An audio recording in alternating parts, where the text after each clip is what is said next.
Soy Fernando Díaz Villanueva. Hoy es 25 de agosto de 2017 y esto es La Contracrónica.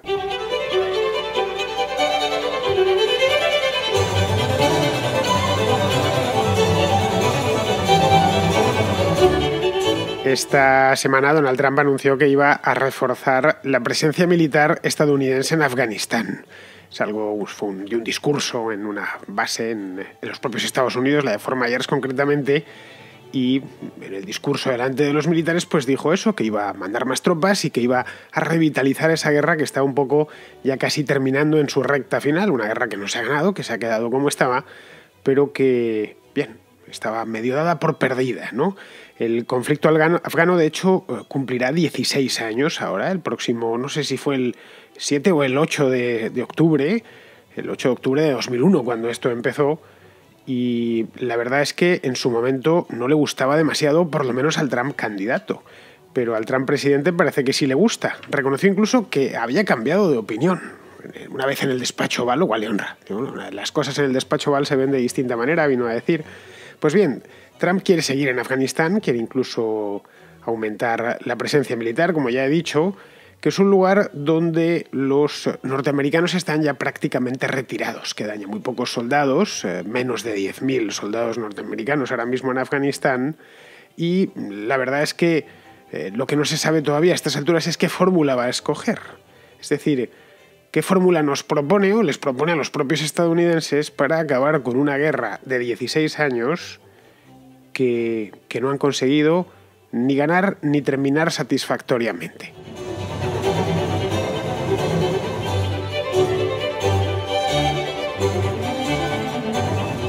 Antes de nada vamos a hacer un poquito de historia. Lo digo por los jóvenes, mayormente, los oyentes jóvenes de La Contracrónica.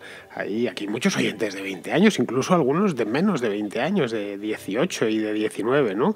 Bueno, cualquiera que tenga 20 años hoy, a los que ya estamos en cierta edad, pues claro, nos sorprende, ¿no? Pero que nos parece que la guerra de Afganistán empezó ayer, porque la vimos empezar, obviamente, y recordamos el primer bombardeo que se empezó en el Océano Índico concretamente, le bombardearon desde la flota, empezaron a mandar unos misiles desde allí, lo retransmitieron por televisión. Bueno, pues los que tengan 20 años ahora, en aquel entonces tenían 4, y obviamente no se pueden acordar. Los que tengan ahora pues 16, directamente es que nacieron en el año 2001. Bueno, la cosa es que voy a hacer una pequeña introducción histórica que creo que es necesaria para este tema. Esto empezó a raíz de los atentados del 11 de septiembre de 2001. En aquel momento George Bush, que acababa de ser elegido presidente, él había sido elegido presidente en el año 2000, pues puso en marcha una coalición internacional para destruir al gobierno talibán, que gobernaba el país desde el año 1996. Lo hacía además de un modo especialmente tiránico, al estilo, para que os hagáis una idea, al estilo un poco de lo del Estado Islámico ahora, pero en modo afgano. Es decir, vestían a las mujeres de azul en lugar de vestirlas de negro, porque el burka afgano allí, la tradicional de ese lugar, de esas montañas, pues era de color azul. Y de hecho la palabra burka se incorporó a nuestro vocabulario común de uso corriente en aquel entonces, en la época finales de los 90. Antes ninguno habíamos oído jamás hablar de la palabra burka, y fue entonces que nos llamó a todos muchísimo la atención. Digamos, si esta mujer no puede ni siquiera ver con esa rejilla que tiene en los ojos, u otras palabras como talibán, que significa exactamente estudiante. Talib o creo que es talib o taleb en árabe significa estudiante, y estos eran los estudiantes del Corán. Evidentemente lo único que habían leído en su vida era el Corán y absolutamente nada más. Siempre que... El problema no es la gente que lee, el problema es la gente que lee un solo libro. Y el caso de los talibanes o de los radicales islámicos, pues nada más leían un solo libro, que era el Corán, ¿no? La cosa es que este gobierno talibán, que lo presidía un tal Mohamed Omar, el famoso Mullah Omar, lo veríais mucho en las noticias, bueno, los que sois jóvenes no, pero los más mayores sí, que según parece daba cobijo a Osama Bin Laden, otro que, aunque lo mataron hace relativamente poco, ya en 2011, que era el líder de la organización terrorista Al-Qaeda. Había sido la muñidora de los atentados del 11 de septiembre. Bien, en principio la cosa parecía simple. Era una guerra ganada ya desde el principio y todos lo pensábamos, yo incluido. Bueno, yo era mucho más joven, por lo tanto menos sabio, y pensaba, bueno, esto Estados Unidos se lo ventila en un pispás, un país pequeñito, que tenía entonces, bueno, los que tienen ahora, pues no es un país que precisamente, en el que precisamente se puedan tener hijos fácilmente y que los hijos sobrevivan, quiero decir. tiene unos 25 millones de habitantes, devastado después de 20 años de guerra civil, de guerra contra los soviéticos en los años 80, pues supuestamente iba a ser fácil, o es lo que ya digo, pensaba todo el mundo, pero resultó no serlo. Es decir, las tropas norteamericanas y las de toda la coalición de muchísimos países, se metieron en un agujero. Y eso se vio a la vuelta de un par de años, cuando la cosa no funcionaba más. De hecho, cuantos más talibanes mataban, pues más talibanes aparecían. Lo que se conoce como en castellano como una ratonera. Se habían metido exactamente en una ratonera. Pues matas un ratón y automáticamente aparecen 3 ratones más. Bueno, pues eso es lo que se encontraron. Fue fácil derrocar al gobierno del Mullah Omar, es decir, la capacidad bélica de los Estados Unidos y de la coalición se había montado gracias, por cierto, a una autorización, ¿no?, de las Naciones Unidas, cosa que no sucedió en la guerra de Irak. Se montó una coalición llamada ISAF, que estaba pues formada por prácticamente todos los países importantes del mundo y desde luego todos los de la OTAN. De hecho, la ISAF la organizó la propia OTAN.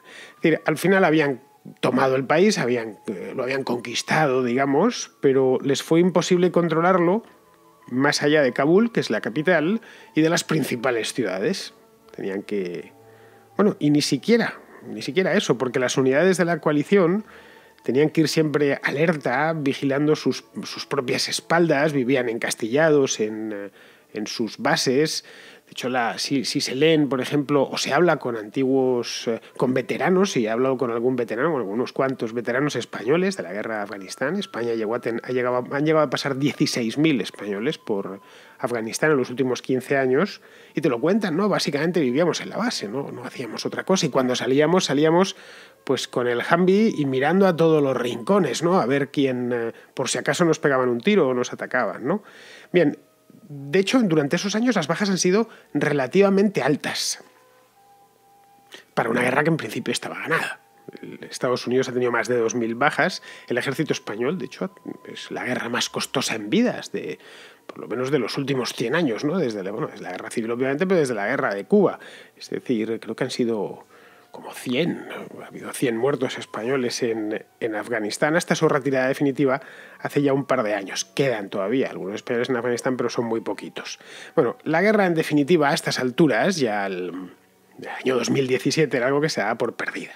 La misión de la ONU, la ISAF, de la que os contaba antes, acabó su cometido en 2014 y la misión esta de Naciones Unidas la tomó o la sucedió, la heredó otra que se llama Resolute Support, que es algo así como apoyo resuelto o una cosa así, pero con muy pocas tropas ya, las justitas para que el gobierno de Afganistán pueda controlar la capital y 4 o 5 ciudades más y hasta ahí, nada más. Eso es todo lo que da la misión Resolute Support.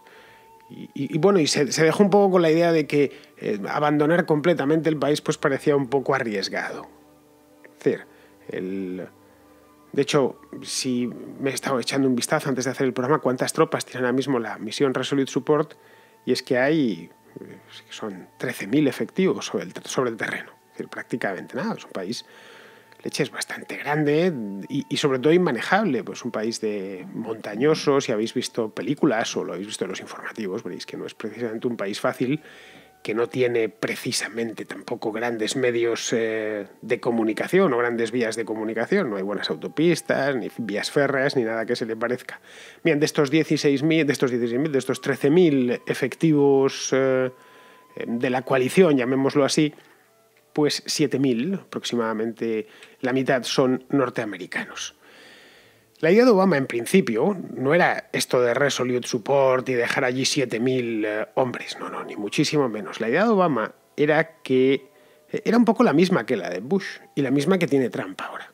Esto es un problema que se van pasando un presidente al otro.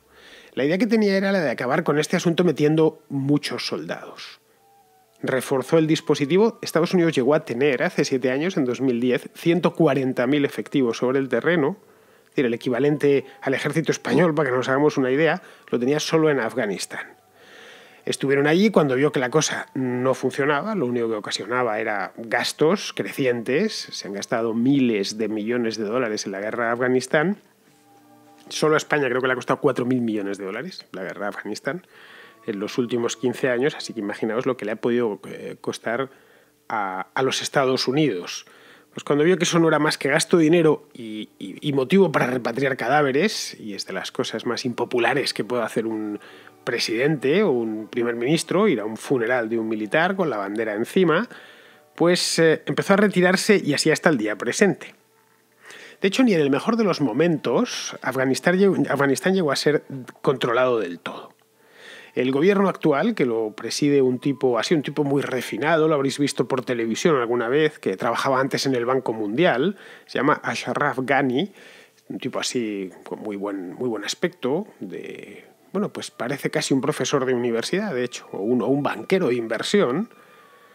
Pues el gobierno de Ghani tiene el control efectivo sobre Kabul, efectivo y seguro, quiero decir, y ciudades pues las más grandes del país, tipo Kandahar o Herat. En Herat es donde estaba, por cierto, la misión española, o Jalalabad, es decir, algunas de las más grandes. Es decir, aproximadamente unos 2/3 del país. Eso y su zona de influencia, algunos valles. El tercio restante lo controlan los talibanes y otros grupos de radicales islámicos, entre los que está, por supuesto, porque están todos los guisos, el ISIS, el Estado Islámico de Siria, que también tiene una especie de sucursales del terror que va montando por ahí en Afganistán. En concreto, en la zona que hace frontera con...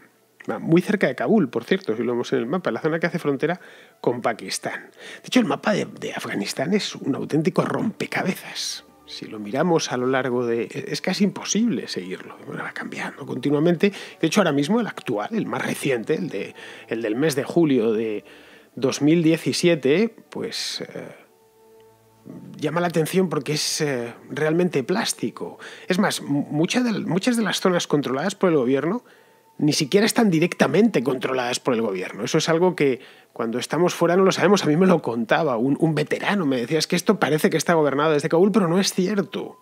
Es decir, están gobernadas o controladas a través de caudillos locales, los famosos señores de la guerra, que muchas veces se pelean entre ellos y otras cambian de parecer y cambian de bando. Eso es una constante en la guerra a Afganistán. Es más, en el momento en que se fue la ISAF, desapareció la ISAF en 2014 y los Estados Unidos y todos los aliados empezaron a reducir su número de efectivos, el avance talibán empezó a ser continuo. No quedaba otra. De hecho, algunos dicen que a estas alturas, a día de hoy, a 25 de agosto, los talibanes han vuelto a controlar ya la mitad del país. Y que el gobierno se tiene que conformar con la otra mitad y ni siquiera directamente. Es más, que si no han conseguido todavía los talibanes conquistar una ciudad grande, tipo, pues qué sé yo, Jalalabad o el mismo Kandahar, es porque, bueno, pues, caray, porque están los 13.000 de la Resolute Support, que acompañados de armamento de alta tecnología, apoyo aéreo, etcétera, etcétera.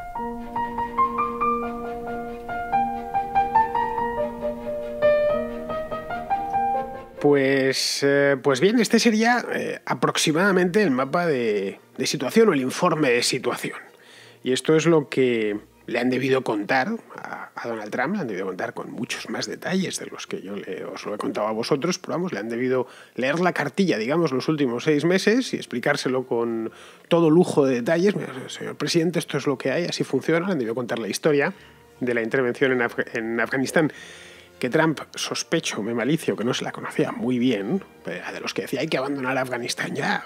Bueno, tranquilo, conoces un poco de qué va esto y cómo está el país por dentro y qué es lo que ocasionaría prácticamente en el acto según te fueses. Es más, sin irse del todo, dejando solo 7.000 soldados, 13.000 con el resto de los aliados. Sabemos en qué ha terminado la cosa o en qué está terminando la cosa. Pues esto es lo que motiva a Trump a intervenir. O lo que ha motivado a Trump a decir que va a intervenir y que va a aumentar la presencia militar en el país. Y, entre otras cosas, a cambiar de opinión. Bien, estaba equivocado, no había entendido muy bien de qué iba esto. En esto ya he dicho antes, ha sido honrado. Hasta ahora que estoy sentado en la Casa Blanca, en el despacho Oval, ya veo que la cosa es más complicada, bastante más complicada de lo que yo pensaba. Y creo que lo mejor es enviar más soldados y comprometerme más. Ha dicho, de hecho, que él ya no quiere construir como lo que quería Bush o lo que quería Obama, reconstruir Afganistán como querían reconstruir Irak en su momento, ¿no? Bueno, que no quiere construir países, sino que quiere matar terroristas. Esto son regalos que entrega a los periodistas, ¿no? Ya te da el titular, vamos a Afganistán a matar terroristas. Y lo mejor de todo es que mucha gente lo aplaude eso, a matar terroristas, como si estuviesen ahí disponibles para que a tiro y aisladitos. A veces nos pensamos que el mundo es como esas películas de Hollywood, donde los malos tienen cara de malo y están en el lugar de los malos, solo hay que ir allí y meterles 4 tiros. No, el mundo es un lugar bastante más complicado, no es ni blanco ni negro. El mundo tiende, pues como todo en la vida, tiende a ser gris. Bien, a partir de aquí, de este discurso en Fort Myers sobre la vuelta a Afganistán, cabría plantearse algunas cuestiones, digamos, afganas. Vamos a ver.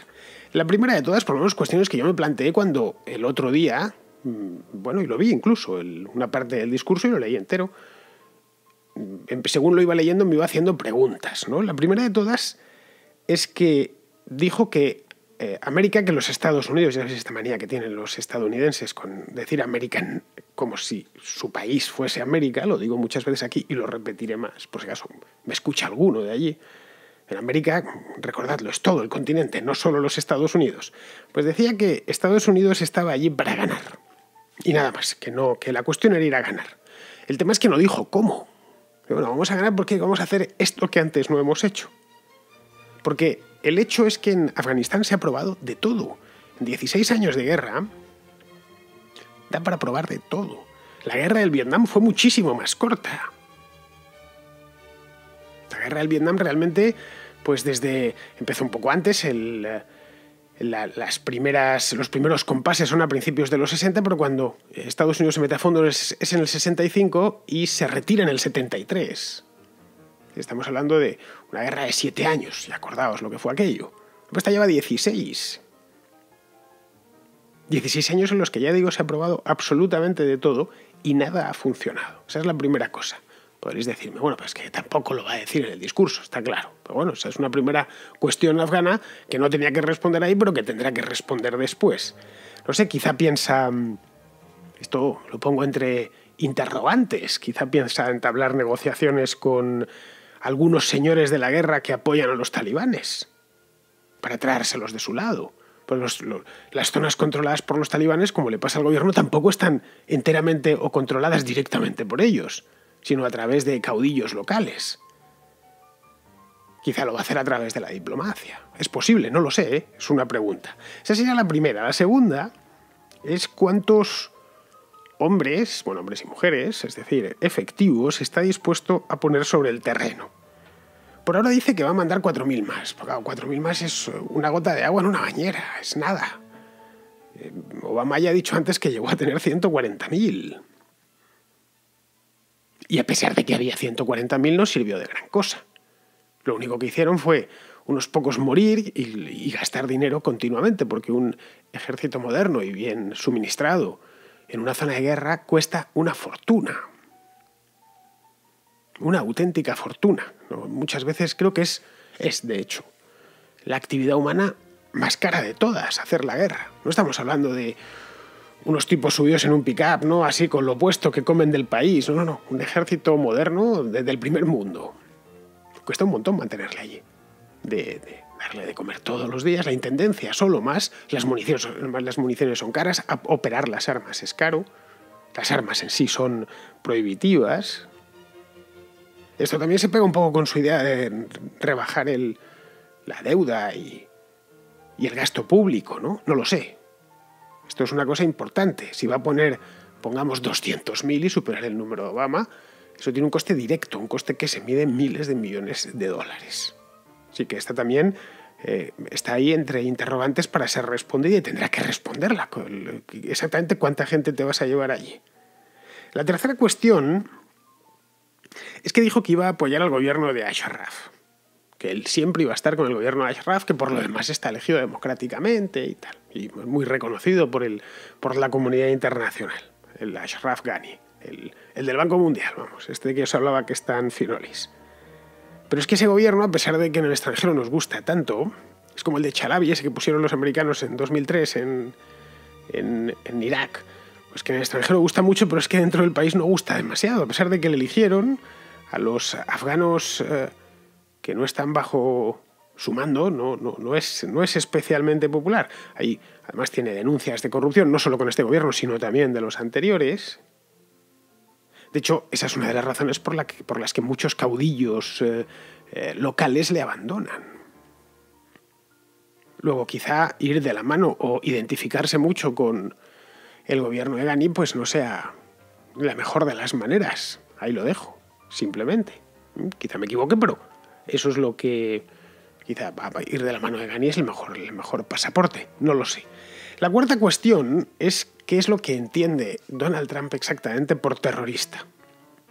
Porque en Estados Unidos o en España o en Argentina o en México todos sabemos muy bien lo que es un terrorista, pero claro, es que en Afganistán pueden serlo todos y a la vez puede serlo ninguno. La línea entre terroristas y no terroristas es muchísimo más fina de lo que pensamos en Occidente. Es decir, me explico, es un lugar donde no hay gran diferencia práctica entre los talibanes originales, lo que en Occidente le pusimos el sello de talibán, y muchos caudillos formalmente aliados de los Estados Unidos. Solo veíamos al principio, decían, no, es que están con la Alianza del Norte, luego veías a los de la Alianza del Norte y eran iguales que los talibanes, o muy parecidos. Es decir, ¿dónde está el terrorista? ¿Quién es el terrorista? Nadie lo lleva puesto, ¿eh? Y mucho menos en estos sitios. Y como ya he dicho antes, los terroristas no se colocan en una bolsa. Mira, en este valle solo hay terroristas, no hay ni mujeres, ni niños, ni nada por el estilo. Estamos todos nosotros aquí, estamos en la guarida de los malos. Somos los cuatreros del salvaje oeste que hemos robado ganado y nos hemos metido en esta quebrada a almacenarlo. Entonces llega el sheriff y allí puede ajusticiarles a placer, pero no es el caso, ni muchísimo menos. La quinta cuestión sería cómo va a gestionar el asunto de Pakistán. Parece una tontería, pero no lo es. Es un asunto bastante espinoso. Por un lado, Pakistán es un santuario de talibanes y lo fue desde el principio. No olvidemos que las fronteras en gran parte del mundo son un tanto caprichosas. Entonces, la frontera de Afganistán tiene muchos pueblos y entre ellos el mayor es el pueblo Pashtun, que vive también al otro lado de la frontera con Pakistán. El norte de Pakistán son pashtunes. Bien, eso por un lado. Y por otro es formalmente amigo de los Estados Unidos. Y lo es desde el principio de la guerra, en 2001. Es decir, que buena parte de las provisiones y pertrechos de los aliados han pasado siempre a través de Pakistán. Una parte se lleva en avión, pero otra directamente pues lo desembarcan en el Índico, en Pakistán, y lo suben hasta la frontera con Afganistán en camiones. No olvidemos que 100.000 soldados o 140.000 soldados consumen mucho y el transporte aéreo pues es un poco caro, ¿no? Y tiene ciertos problemas de tamaño de las cosas que puedes transportar. La sexta cuestión va más al corazón del asunto. Trump dijo en su discurso que si abandonan Afganistán, los talibanes se harán con el poder y entonces empezarán de nuevo a adiestrar terroristas que más tarde o más temprano terminarán atentando a los Estados Unidos. Ya sabéis lo mecanicistas que son estos, ¿no? Es decir, lo abandonamos, entonces estos tipos vuelven al poder, como en 1996, adiestran a Mohammed Atta, que fue uno de los... que tenía tan cara... Este sí que tenía cara de malo, este sí que era como en las películas. Y de los que voló, de los que se empotró contra las Torres Gemelas, y ya está, entonces tenemos que eliminarles. Esa es la idea, vamos a eliminar el nido de la serpiente, ¿no? Eso es como se vendió en primer momento en la guerra de Afganistán. Y a todos nos parecía bien, la verdad. Pero claro, aquí yo veo algún problema. Veo unos cuantos, de hecho. Por un lado, es que los talibanes ya tienen el poder en parte del territorio, sin que los Estados Unidos hayan podido hacer nada útil, quiero decir, para arrebatárselo completamente en estos 16 años. Y además, en el caso de que lo perdiesen todo, de que efectivamente metiese 1 millón de hombres como Nixon en Vietnam, 1 millón de hombres en Afganistán y consiguiese quitarles hasta el último valle, pues no tendrían más que pasar a otro país. Que no olvidemos que son terroristas, no están de excursión. Y aquí hay algo que creo que estamos todos de acuerdo. Estados Unidos no puede invadir todos los países que albergan terroristas. Es el caso de Yemen, por ejemplo, o Siria. No los ha invadido, y haría mal si los invadiese por tierra, quiero decir. Y esto me lleva además a otra derivada del asunto.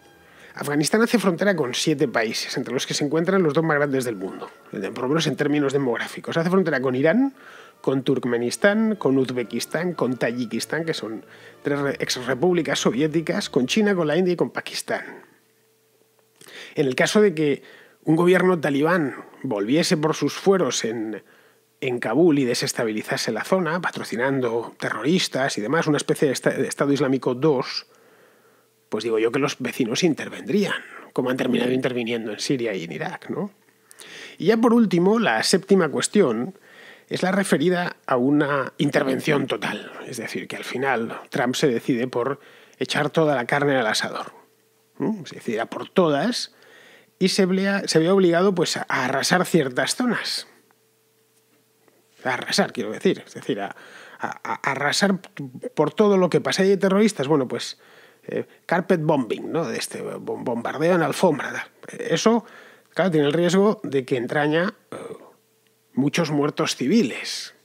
Y los muertos civiles, además de esto de ocasionar víctimas civiles, además de una inmoralidad, porque es una inmoralidad, es peligroso desde el punto de vista político, porque pondría a toda la comunidad musulmana en su contra, mucho más de lo que ya lo está.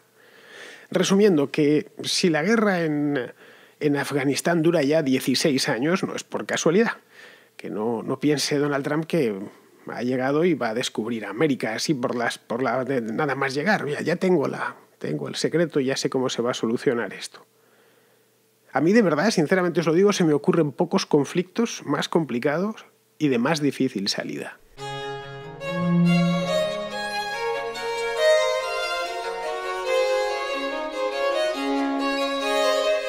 María Fernanda, que es una oyente de Uruguay, nos quiere compartir una reflexión muy interesante. Desde Europa veo que constantemente se compara la inmigración que ustedes están recibiendo, particularmente de Medio Oriente, con la inmigración que se fue de ahí, la que vino hacia acá, y no es muy atinado compararlo.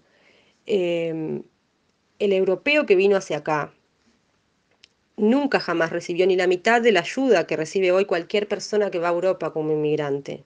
Todo lo que hicieron lo hicieron rompiéndose el lomo, trabajando mucho, creando comunidad, que es importante, creando lazos sin perder sus orígenes, y lógicamente echaron gente, mis 4 bisabuelos vinieron de ahí, pero parece que el europeo desconoce lo que fue su propia migración, cómo se desarrolló luego que llegó a esos lugares a donde emigró, y no veo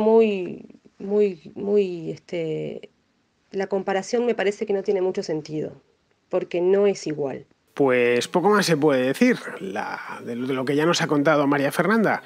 La inmigración española a América fue a base de riesgo y esfuerzo y riesgo. Es decir, los españoles o italianos o alemanes, bueno, se llenó toda América, desde Canadá hasta Tierra del Fuego, de migrantes europeos durante la segunda mitad del XIX y la primera mitad del siglo XX. Fueron muchos millones de europeos allí. Y fue a base de pulso, ¿no? de puro pulso, y es decir, que lo que tienen se lo ganaron. Aún así, la situación era otra. Es decir, por eso, y lo he dicho en alguna ocasión aquí en la contra, y si no lo he dejado por escrito, en el siglo XIX aquellos países estaban vacíos. Totalmente. Uruguay es un país que lo crea, la inmigración. No hay más que ir a Montevideo y verlo. Es una ciudad europea al 100%. El propio Uruguay es un trocito de Europa en el hemisferio sur. Uruguay es un país pequeño al lado, claro, sobre todo además que está entre Brasil y Argentina, que son 2 colosos. Eso por un lado, es decir, que estaban vacíos y había espacio para todo el mundo. Y por otro es que culturalmente, por lo menos para los españoles, no es que fuesen afines, es que a efectos prácticos era una continuación del propio país. Un español que se emigraba a Buenos Aires no tenía ningún problema de idioma desde la llegada. Llegaba allí, pum, y se ponía a trabajar. Pero que cambiabas, ¿no? Cambiaba la cocina. Bueno, pues que dentro de la propia España también cambia la cocina, muchísimo, de un lado al otro del país. En fin, que la cosa fue mucho más sencilla y por eso tuvo menos, infinidad de menos problemas que la que está teniendo ahora mismo, que la circunstancia es muy diferente. Bueno, pues vamos a ir terminando. Muchas gracias, María Fernanda, por tu mensaje. Para que luego no digáis que no hay oyentes femeninas. Claro que las hay. Lo que pasa es que no siempre se atreven a mandar mensajes de audio. Los oyentes son más arrojados que las oyentes. Bien, pues terminamos, como os decía, con Pizarro, que tiene un comentario sobre esa tendencia innata, y no solo de los españoles, a olvidar ciertos episodios, en nuestro caso como este de la semana pasada en Barcelona, y lo hace de una manera que realmente, cuando ves cómo está produciéndose ese olvido deliberado, pues da como mínimo un poco de pena. Pasar páginas sin lectura es fantástico para los políticos, pues no han de asumir responsabilidad alguna por nada en absoluto. Es una liberación para la sociedad que puede dejar de angustiarse con el dolor y el miedo presentes y centrarse en un esperanzador futuro. Es un regalo para los malhechores y es un tormento para los allegados a las víctimas. El número de personas que prefieren pasar página es mayor que el de quienes quieren leer, corregir y acompañar. Abrumadoramente mayor. Pues sí, es así, Alejandro. Yo creo personalmente que tendemos a olvidar los malos recuerdos siempre, o a minimizarlos, a atenuarlos, porque si no nos haría la vida imposible, y las sociedades utilizan el mismo mecanismo. Es decir, ciertos traumas tratan de olvidarlos. Y no me parece mal del todo que las cosas se vayan, hay que seguir viviendo a fin de cuentas, no te puedes estar martirizando con el pasado. Eso sí, no olvides antes de haber aprendido. Cuando te has caído no estés pensando siempre en el golpe que te diste, pero durante un tiempo tienes que pensar en el golpe que te diste para no volverte a caer, o por lo menos no volverte a caer de la misma manera. Yo creo que es así como aprenden los niños cuando aprenden a andar, ¿no? Si veis a un niño de 1 año aprendiendo a andar, veis que no se da 2 veces el mismo tortazo contra el suelo, hasta que al final ya todos los movimientos los domina bien. Muy bien, pues queridos amigos, con esto terminamos la contra de hoy y terminamos la semana. Ya sabéis, mañana será sábado y eso significa que, como toca, pues lo que toca mañana es el contraplano. Así que ya sabéis, el cine. Hasta mañana, amigos.